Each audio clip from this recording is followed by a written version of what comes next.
স্বাগত জানাচ্ছি বাংলা ভিশনের প্রতিদিনের আয়োজন সংবাদপত্র এবং সংবাদ মাধ্যমগুলোর শীর্ষ সংবাদের পর্যালোচনামূলক ও বিশ্লেষণধর্মী অনুষ্ঠান ফ্রন্ট পেজে। সাথে আছে তাইমুর রশিদ। আমার সাথে আজকে আলোচনার জন্য স্টুডিওতে উপস্থিত আছেন সিনিয়র সাংবাদিক এম এ আজিজ। আপনাকে স্টুডিওতে স্বাগত জানাচ্ছি। দর্শক, স্টুডিও আলোচনার আগে জাতীয় দৈনিকগুলোর প্রধান প্রধান শিরোনামগুলো যদি দেখে নিই।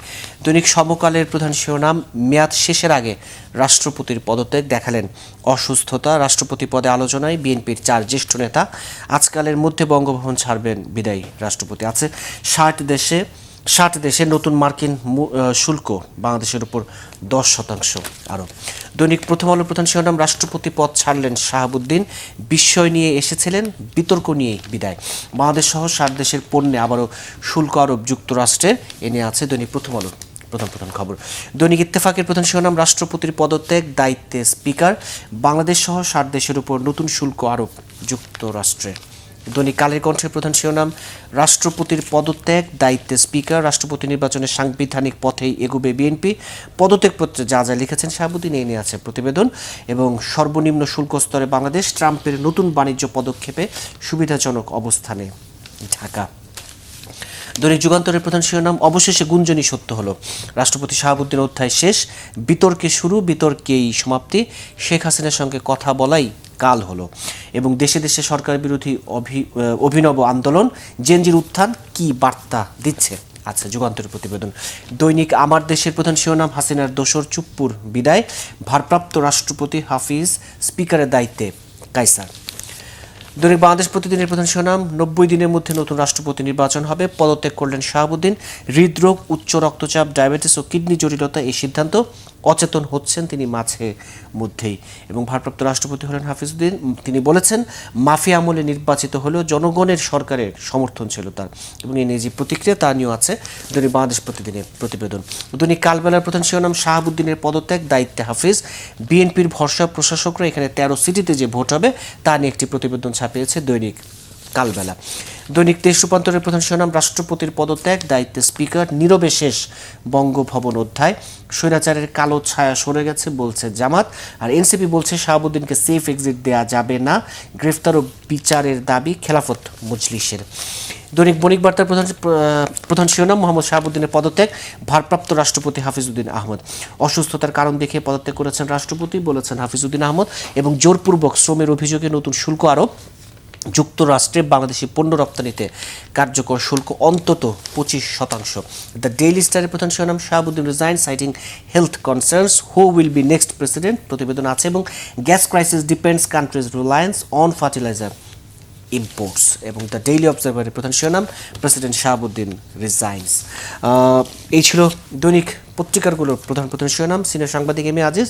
আজকে মূলত দেশ জুড়ে গত 2 দিন ধরে আলোচনা ছিল, সবগুলো পত্রিকায় প্রধান শিরোনাম জায়গা করে নিয়েছে রাষ্ট্রপতি মোহাম্মদ শাহাবুদ্দিনের পদত্যাগ, তিনি অসুস্থতার কারণ দেখিয়েছেন, যে রোগের কথা বলছেন তিনি, এবং ভারপ্রাপ্ত রাষ্ট্রপতির যে দায়িত্ব নিলেন। এই যে রাষ্ট্রপতির বিদায়, অনেকে বলছেন যে বিতর্কের মধ্য দিয়ে এসেছিলেন, বিতর্কের মধ্য দিয়ে তার বিদায় হলো, তার বিদায়টা আসলে কেমন হলো? ধন্যবাদ আপনাকে।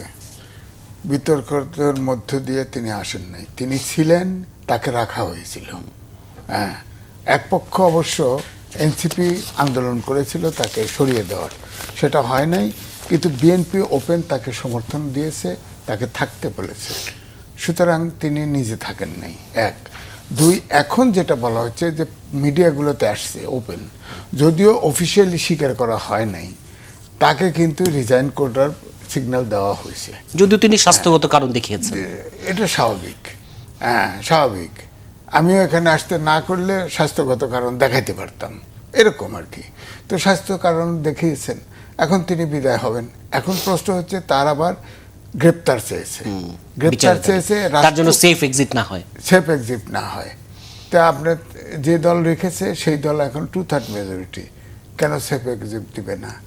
হ্যাঁ, সে পাবে। দ্বিতীয়ত, রাষ্ট্রপতিকে কিন্তু গ্রেপ্তার করা যায় না, তিনি হয়তো এখন রাষ্ট্রপতি থাকবেন না, কিন্তু সাবেক রাষ্ট্রপতি তো ডিসেন্সি আছে, তাকে এখন গ্রেপ্তার করা শোভন হবে না, এটুকুই আমার বিশ্ব কিন্তু নিন্দিত। এবং সম্ভবত আইনে আছে যে তার দায়িত্বকালীন সময়ে যতগুলো সিদ্ধান্ত তিনি নিয়েছেন, এই জন্য তাকে দায় মুক্তি দেওয়ার একটি বিধান তো আছেই, রাষ্ট্রপতির সর্বোচ্চ দায় মুক্তি দেওয়া আছে।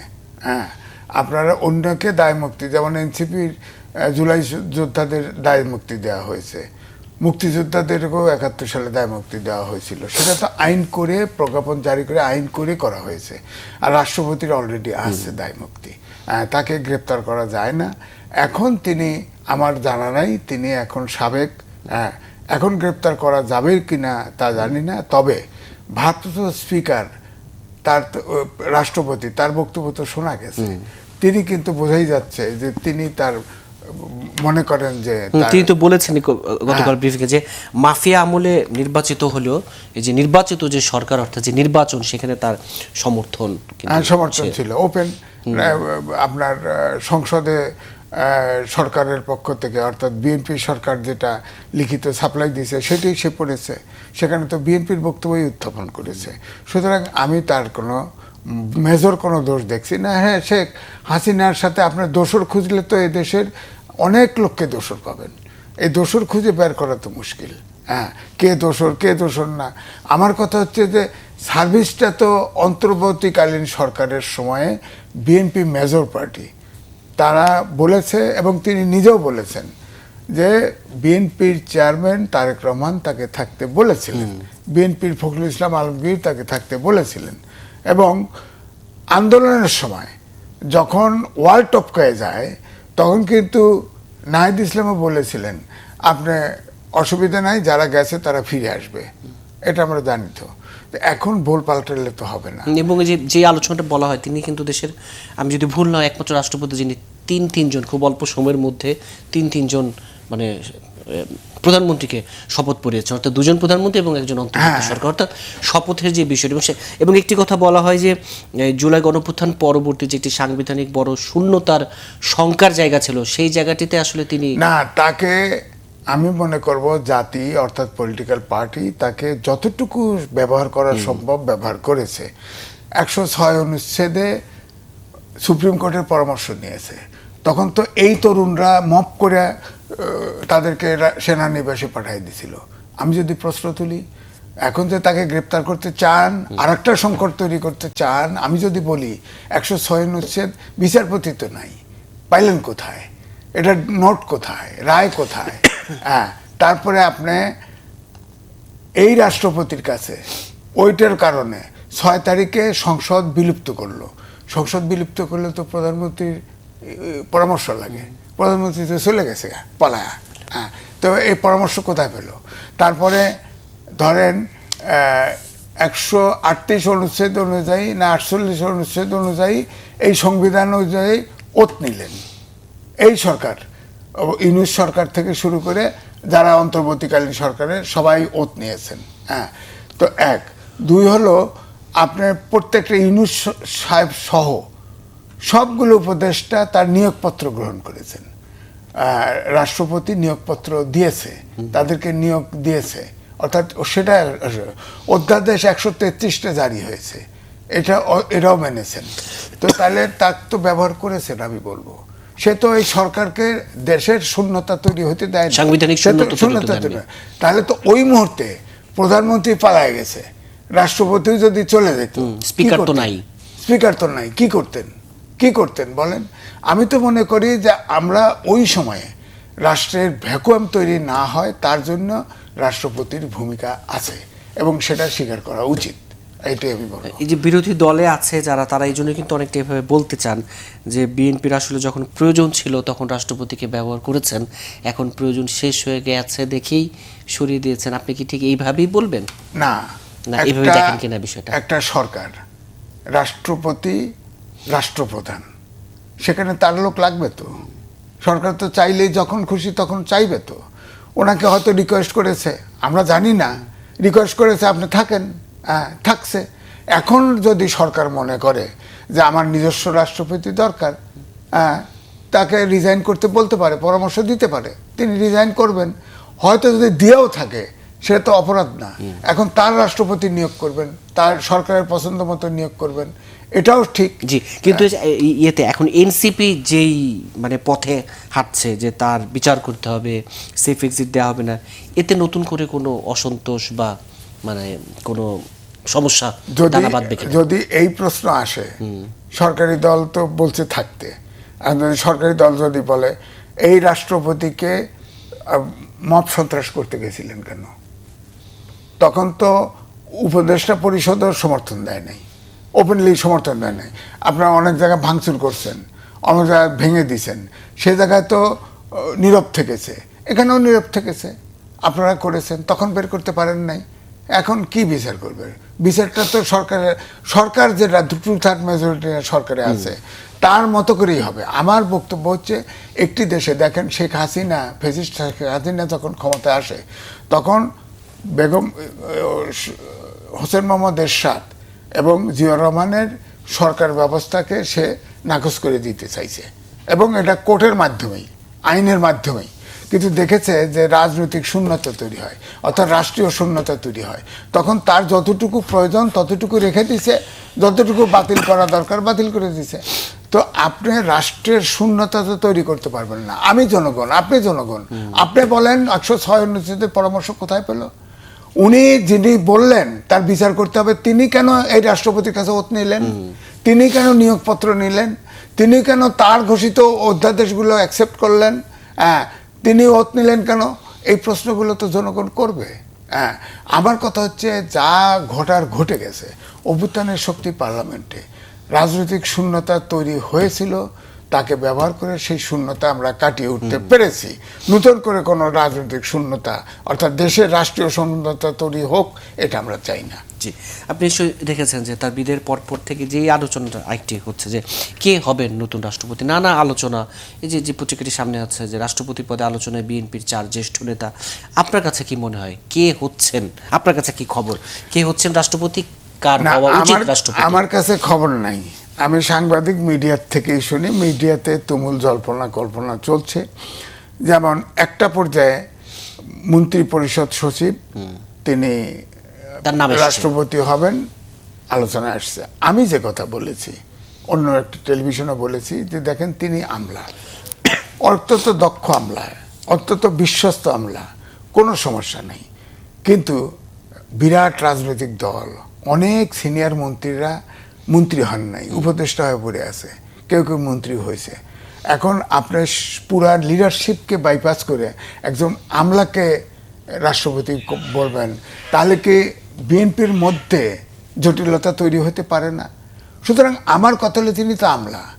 ধরেন কথার কথায় ফখরুল ইসলাম আলমগীরকে রাষ্ট্রপতি বললেন, তাকে আপনার মন্ত্রী পরিষদ সচিব আছে, তাকে প্রতিমন্ত্রী বানায় আপনার ছিল না? আমাদের প্রেস সেক্রেটারি একজন প্রতিমন্ত্রী ছিল না, বিএনপির সময় ছিল না। আপনি কি এটা বোঝাতে চাচ্ছেন যে রাষ্ট্রপতি যেন রাজনৈতিক ব্যক্তিদের মধ্যে থেকে, রাজনৈতিক দলের ভিতর থেকেই হওয়া উচিত?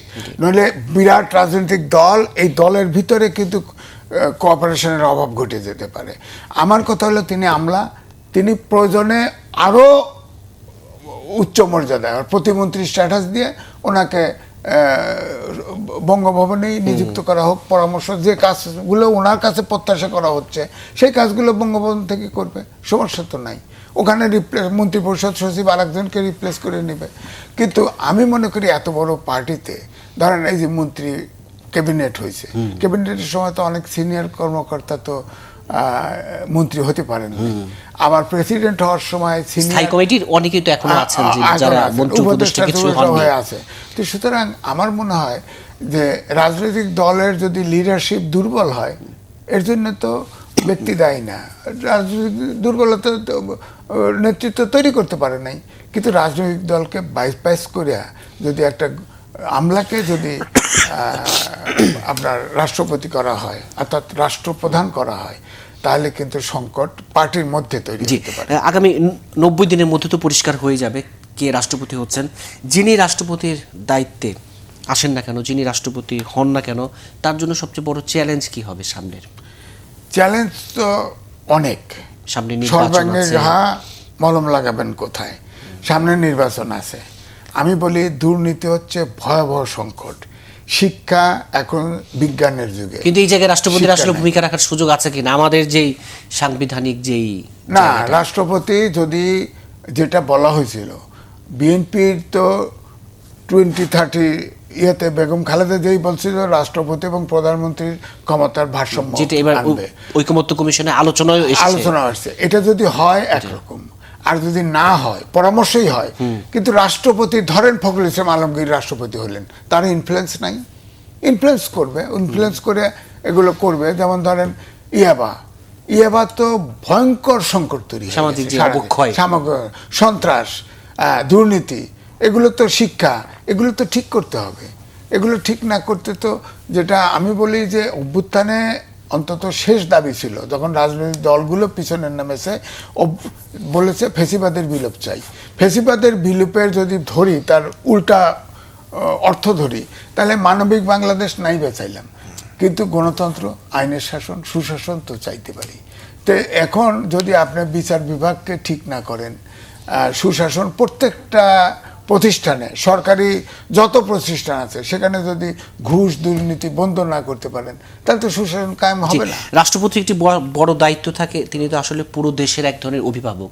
যে ধরনের সংকটকাল, সেটা যে সংকটই হোক, প্রাকৃতিক দুর্যোগকালীন সংকট হোক, রাজনৈতিক সংকট হোক, সেই জায়গায় আসলে যে তার অভিভাবকত্বের যে জায়গাটা, এই জায়গাটা তো আসলে গুরুত্বপূর্ণ। যে সব রাজনৈতিক দলে অন্তত একটি জায়গা থাকে যেখানে গিয়ে আসলে তার কাছে অভিযোগটা দেওয়া যায়, আবদারটা করা যায়। এইটাই বলছি যে এমন একটা লোককে বানাইতে হবে, এবং সে, আমি পরিষ্কার বলি যে দলের থেকে হওয়া উচিত, এবং তার কাছে সবাই যেতে পারে, মানুষের সাথে সম্পৃক্ততা আছে, মানুষের সাথে সম্পৃক্ততা আছে, এবং তাদের সবার সাথে কথা বলা, সব দল মত রাজনৈতিক কথা। কিন্তু বিষয়টা হচ্ছে, যদি প্রধানমন্ত্রীর পরামর্শেই সবকিছু রাষ্ট্রপতিকে করতে হয়, তাহলে তো ওখানে যাবে আর কয়ে যে আমার ক্ষমতা নাই। প্রেসিডেন্ট বলে দিবে যে ঠিক আছে, আপনাদের কথা যুক্তিসঙ্গত, কিন্তু আমার তো পরামর্শ ছাড়া কিছু, হাত পা বাঁধা। তো সুতরাং এখানে তো অবশ্যই আমার মনে হয়, যদি গণতন্ত্রের যুগে প্রবেশ করতে চাই, তাহলে অবশ্যই রাষ্ট্রপতি এবং প্রধানমন্ত্রীর ভিতরে ক্ষমতার ভারসাম্য আনা দরকার। অন্তত রাষ্ট্রীয় প্রতিষ্ঠানগুলি, আমার মনে হয় যে এটা ডাইরেক্ট পলিটিক্যাল ইনফ্লুয়েন্স থেকে মুক্ত করে রাষ্ট্রপতির অধীনে দিয়ে দেওয়া দরকার। জি, আপনারা জানেন যে ইরানের উপর প্রথম যখন যুক্তরাষ্ট্রের যে আগ্রাসন, তখন আমরা তেলের একটা বড় সংকটে ভুগেছিলাম। এখন সাম্প্রতিক সময়ে শুরু হচ্ছে গ্যাস সংকট। এটার জন্য অবশ্যই আমাদের যে এলএনজি টার্মিনাল, সেখানে কিছু কারিগরি ত্রুটি দায়ী। কিন্তু যে গত 3-4 দিন ধরে দুটি বিষয়, একটা হচ্ছে গ্যাস সংকটের কারণে বাসাবাড়িতে যে তীব্র গ্যাস সংকট, এবং এই সিএনজি ফিলিং স্টেশনগুলোতে যে আবার সেই ভোগান্তির চিত্র, এই জায়গাটিতে আসলে মানে কীভাবে দেখেন? এই জায়গাটিতে সরকারের আরও সতর্ক থাকার, এবং বারবার বলা হয় যে বিকল্প উৎস খোঁজার আসলে প্রয়োজন ছিল কিনা। না, দেখেন, বাণিজ্য চুক্তি আছে আমেরিকার সাথে, সেখান থেকে তেল আনতে পারে, কিন্তু সেটা ভেরি কস্টলি। আমি লিখেছি ভেরি কস্টলি। এখন আবার 10% আপনার ট্যাক্স বসিয়ে দিতে চাচ্ছে, সিদ্ধান্ত নিচ্ছে। এখন এলএনজি আমরা আনি প্রধানত কাতার থেকে, ওখানে বোম্বিং হচ্ছে, ইরান বোম্বিং করছে, ওই বাজারটা অস্থির। হ্যাঁ, ওই বাজারটা অস্থির। ওখান থেকে আনবেন, তেলটা আনবেন কোত্থেকে? ধরেন ভারত থেকে আনবেন, সম্পর্কে টানাপোড়েন। আপনার রাশিয়ার থেকে আনতে পারেন, সেখানে আসলে মার্কিন উষ্মা প্রকাশ করবে। সুতরাং সমস্যা আছে। আমার মনে হয় যে এই টার্মিনালটা ধরেন এখন যে পর্যায়ে নেমে আসছে, অর্ধেকে নেমে আসছে প্রোডাকশন। তো সংকট যদি এইটা 4 দিন সাপ্লাই, এর মধ্যে তো মানে 4 দিনের মতো হয়েছে, মানে এটা যদি আরো প্রলম্বিত হয়, তাহলে গ্যাস সংকট আরো বাড়বে, কারণ অর্ধেকের নিচে ভোগান্তি তীব্র হবে। এবং জ্বালানি হচ্ছে জীবন এবং জীবিকার লাইফলাইন। আপনার জ্বালানি সংকট হলে কিন্তু সব ধরনের ক্রাইসিস তৈরি হবে। সুতরাং এটা খুব দ্রুত, 4 দিন হয়ে গেছে, এখনো মেরামত হয় নাই কেন? যত টেকনিক্যাল হেল্প লাগে, আপনার টেকনিক্যাল যে দেশের থেকে দরকার, দ্রুত টেকনিক্যাল হেল্প এটা রেস্টোর করা উচিত। অন্তত পক্ষে এই প্রোডাকশনটা, ধরেন এটাতে প্রোডাকশন ছিল 380 আপনার ঘনমিটার, এটা নেমে আসছে 225 কোটি ঘনমিটারে, তাই না? এটা তো ভয়ঙ্কর, অর্ধেকের প্রায় নেমে আসছে। এইটার যদি আমরা অন্তত রেস্টোর করতে পারি, এলএনজি টার্মিনালটা, ভাসমান মাতার বাড়ির, এটা যদি চালু রাখতে পারি, তাহলে আগের যে সংকট ছিল, সেই সংকটটা তো এখন যুক্তরাষ্ট্র এবং ইরানের যুদ্ধ তো চলছেই, তেল ক্রাইসিস বিশ্বব্যাপী থাকবে, এটাকে ধরে নেই, কিছু তো ক্রাইসিস হবে। তবে আমার মনে হয় গ্যাসের যে ক্রাইসিস, এটাতে মোটামুটি একটা টলারেবল পরিস্থিতিতে থাকবে। কিন্তু গ্যাসের এই আলোচনাটা এলে আমরা এই আলোচনাটা করি, আমরা বলি যে বাংলাদেশ গ্যাসে ভাসছে, কিন্তু এই যে আমরা নিজেরা আসলে গ্যাস যে নিজেদের কূপ খনন করছি, এই জায়গাটিতে আমরা পিছিয়ে থাকি কেন বারবার? হ্যাঁ, আমরা গ্যাস কূপ খনন করতে পারি নাই, অনেক জনশ্রুতি আছে, অনেকে বলে আমাদের সমুদ্র থেকে মায়ানমার তুলে নিচ্ছে, ভারত নিয়ে যাচ্ছে, এগুলো আমি গুজবই ধরবো। আমরা গ্যাস খনন করতে পারি নাই। এখন গ্যাস খনন করার আপনার কোম্পানি কিন্তু পৃথিবীতে খুব কম। হ্যাঁ, আপনাকে যেতে হবে আমেরিকাতে, যেতে হবে, তারাই বেশি উঠায়, তারপরে যেতে হবে ধরেন চীনে, বিকল্প চীনে। এখন এখানে তো সম্পর্কে টানাপোড়েন আছে, সুতরাং বাংলাদেশের জন্য পথ চলা বেশ জটিল অবস্থায়। এই জন্য আমি লিখছি ভোর রাজনীতির চক্করে বাংলাদেশ। হ্যাঁ, এখন তো ধরেন একদিকে ভারতের সাথে সম্পর্কের টানাপোড়েন, চীনের সাথে আমরা ঝুঁকছি, আবার এ নিয়ে আবার ভারতের অস্বস্তি আছে, আবার যুক্তরাষ্ট্র আমেরিকার সাথে চীনের সম্পর্ক বৈরিতা, আবার চীনের সাথে যুক্তরাষ্ট্রের সাথে ভারতের সম্পর্কে কিন্তু কিছু কিছু হিসাব নিকাশের ব্যাপার আছে। চীনের সাথে তো পুরা ভারতের সম্পর্ক খারাপ। সুতরাং এই মধ্যবর্তী অবস্থায় আমরা যে সবার সাথে সম্পর্ক রাখার যে নীতি অবলম্বন করছি, যেমন ধরেন পার্লামেন্ট নির্বাচন হওয়ার পরেই প্রধানমন্ত্রী থার্ড কান্ট্রি মালয়েশিয়ায় গেলেন, সেখানে তো ওয়েল রিসিপশন। ওখান থেকে গেলেন আপনার চীনেও তো সব রকম। সেপ্টেম্বরে তিনি ভারতে বিমস্টেক সম্মেলনে যাওয়ার আমন্ত্রণ পেয়েছে, হয়তো যাবেন, সেখানে যা সাইড লাইনে হয়তো ভারতের সাথে কথা বলবেন। ইতিমধ্যে আমাদের পররাষ্ট্র উপদেষ্টা কথা বলেছেন দোভালের সাথে, স্পোকসম্যান দোভালের সাথে। আমার মনে হয় যে ভারত যেমন আমাদের বন্ধু দেশ, দরকার, ভারতকে দরকার, ভারতও আমাদের দরকার। কারণ ভারতের ধরেন 18 কোটি জনগণের মার্কেট আছে ভারতের। ভারত 3 দিকে বেষ্টিত। আমরা তো ইচ্ছে করে তো ভারতকে ধাক্কায় সরাই দিই। আমরা যেটা বলি যে চাইলেও তো প্রতিবেশী বদল সম্ভব না। এই জন্য বলছি ভারতের সাথে মুশকিল একটাই হচ্ছে যে ভারত কিন্তু ধরেন 28টা প্রদেশ আছে, আর কেন্দ্রীয় শাসিত সরকার আছে 8টা অঞ্চলে। হ্যাঁ, তারা প্রথম দিকে আচরণ দেখি, আমি ছাত্র জীবন থেকে আচরণ দেখি যে ভারত সবসময় আমাদের সাথে স্বাধীন দেশ হিসাবে সম্পর্ক চাইতে সরকারকে অনুগত করতে চায়, সরকারের সাথে সম্পর্ক করতে। আমার কাছে সন্দেহ হয় তারা কি তাহলে ওই কেন্দ্রীয় শাসিত সরকারের মতো আচরণ করতে চায়। হ্যাঁ, এইটার ব্যাপার। আমার কথা হলো স্বাধীন দেশ, এখন ধরেন পুশিং চলছে, সে ব্যাপারে আমার সরকার টু সরকার আলোচনা, এই যে বিমস্টেক সম্মেলনে যাবে, সার্ক যদি রিভাইভ করতে পারে আরো ভালো। কিন্তু সেখানে পাকিস্তানের জন্য সার্ক, পাকিস্তান এবং ভারতের টানাপোড়েনের জন্য সার্ক হচ্ছে না। এখন ধরেন মালয়েশিয়া বলছে আসিয়ানের সাথে বাংলাদেশকে যুক্ত করা, সেটাও হিসাব করতে হবে, কারণ সেখানে আবার অন্য দেশ বিরাগভাজন হয় কিনা। অর্থাৎ আমরা একটা সম্পর্কের ক্ষেত্রে একটা ক্রিটিক্যাল জাংশনে আছি।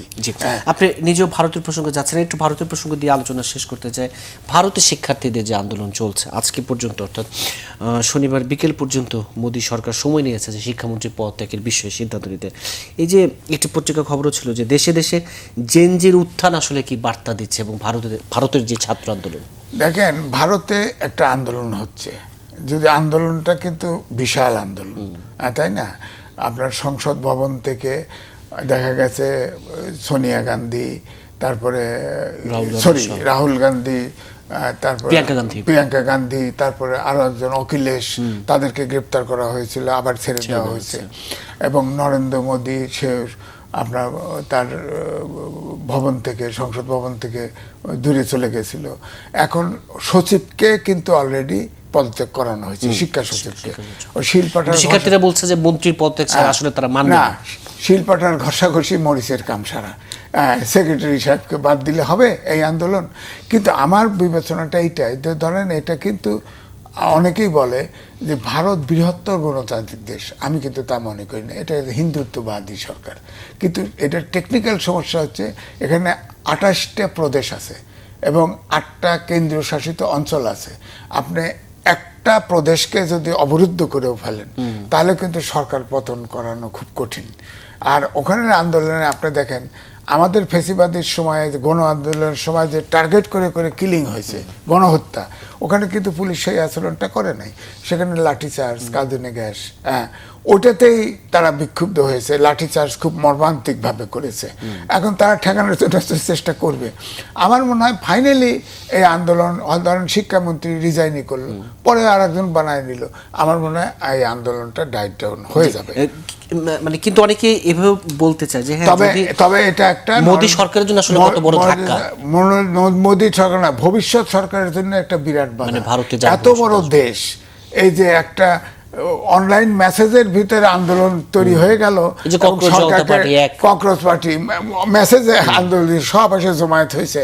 এই তরুণের উত্থান তো সব দেশে আছে, আমাদের দেশে হয়েছে। এই জেনজির এই উত্থান আসলে কি বার্তা দিচ্ছে? জেনজির উত্থান, ধরেন আমাদের মতো আমাদের দেশে জেনজির উত্থান যেটা ঘটে গেছে, ধরেন শ্রীলঙ্কায় ঘটছে, নেপালে ঘটছে, যেটা বলা হচ্ছে শ্রীলঙ্কা, বাংলাদেশ, নেপাল, এরপর কে? কিন্তু এই কোন আন্দোলনে, বিশেষ করে আগে যে কয়েকটা হয়েছে ভারত বাদে, ভারতকে আমি ধরি এটা মেসেজ, জেনজির কঠোর মেসেজ এটা। আমার মনে হয় ভারত সতর্ক থাকবে, পরিবর্তন হও। কিন্তু বাংলাদেশ, নেপাল এবং শ্রীলঙ্কায় আমার মনে হয় জেনজিরা সুবিধা করতে পারে নাই। আমাদের বাংলাদেশের জেনজিরা বিতর্কিত হয়ে গেছে, সরকারের ভিতরে ঢুকে। নেপালের অলরেডি বালেন্দ্র বিতর্কিত হয়ে গেছে, কারণ সে এসে সম্পর্ক, তারা ওই ছাত্রই, তরুণরাই তার বিরুদ্ধে নেমে গেছে। শ্রীলঙ্কায় তারা নাই হয়ে গেছে।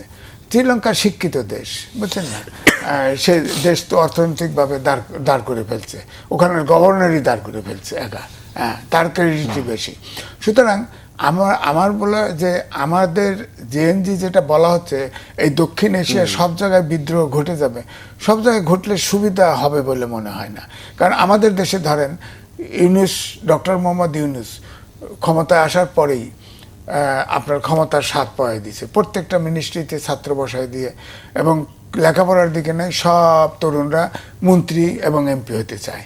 কেউ একবারও বলে নাই যে তোমরা লেখাপড়াও করো, সরকারের প্রেশার গ্রুপ। যদি এই তরুণরা সরকারের প্রেশার গ্রুপ হিসেবে থাকতো, তাহলে কিন্তু, বা ওই সময় টাইমলি যদি ইলেকশন হতো, তাহলে কিন্তু আমাদের তরুণরা। তাহলে ভারতের এই ছাত্র আন্দোলন দিন শেষে বিজেপির জন্য আসলে কি বার্তা দিচ্ছে?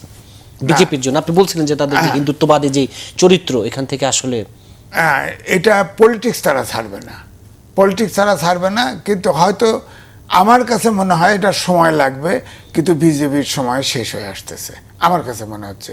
কারণ এটা হিন্দুত্ববাদী একমাত্র এই মশলা দিয়ে দেশ কিন্তু চলছে না, নাইলে এই তরুণদের জেএনজির বিপ্লবটা ঘটতো না। ঘটছে তো, বারবার ঘটবে, যেহেতু এটা অসমাপ্ত রয়ে গেল। আমি বলবো যে এটা অসমাপ্ত, একবার যেহেতু তারা পথ চিনে গেল। অর্থাৎ আমি বলতেছি যে এই যে হিন্দুত্ববাদী স্লোগান তুলে যে সারা দেশটাকে এতদিন মোদী শাসন করতেছে, এই স্লোগানে তো এই জেএনজি তো বিরত থাকে নাই, তারা তো আন্দোলন নেমে গেছে। এবং এই আন্দোলনে কিন্তু সব দল, মত, পথ, সব শ্রেণী পেশা, সব ধর্মের মানুষ এক হয়েছে। এই জন্য আমি বলছি যে এখন নরেন্দ্র মোদীকে ওই হিন্দুত্ববাদী যে সব জায়গায় এইটা করা, মানে হিন্দুত্ববাদীর দোহাই দেয়া, হিন্দু মেজরিটি, সুতরাং তাদেরকে নিয়ে দেশ চালানোর সরকার ঘটনা, এখানে আমার মনে হয় পরিবর্তন ঘটতে হবে। না হলে তাকে আবার এই জেএনজির আর একটা ইস্যুতে সম্মুখীন হতে হবে, সে চ্যালেঞ্জের সম্মুখীন হবেই। জি, আপনার কাছে স্টুডিওতে সময় দেওয়ার জন্য ধন্যবাদ। দর্শক, ফ্রন্ট পেজ আজ এ পর্যন্তই। আগামীকাল আবার দেখা হবে, সে পর্যন্ত ভালো থাকুন, সুস্থ থাকুন।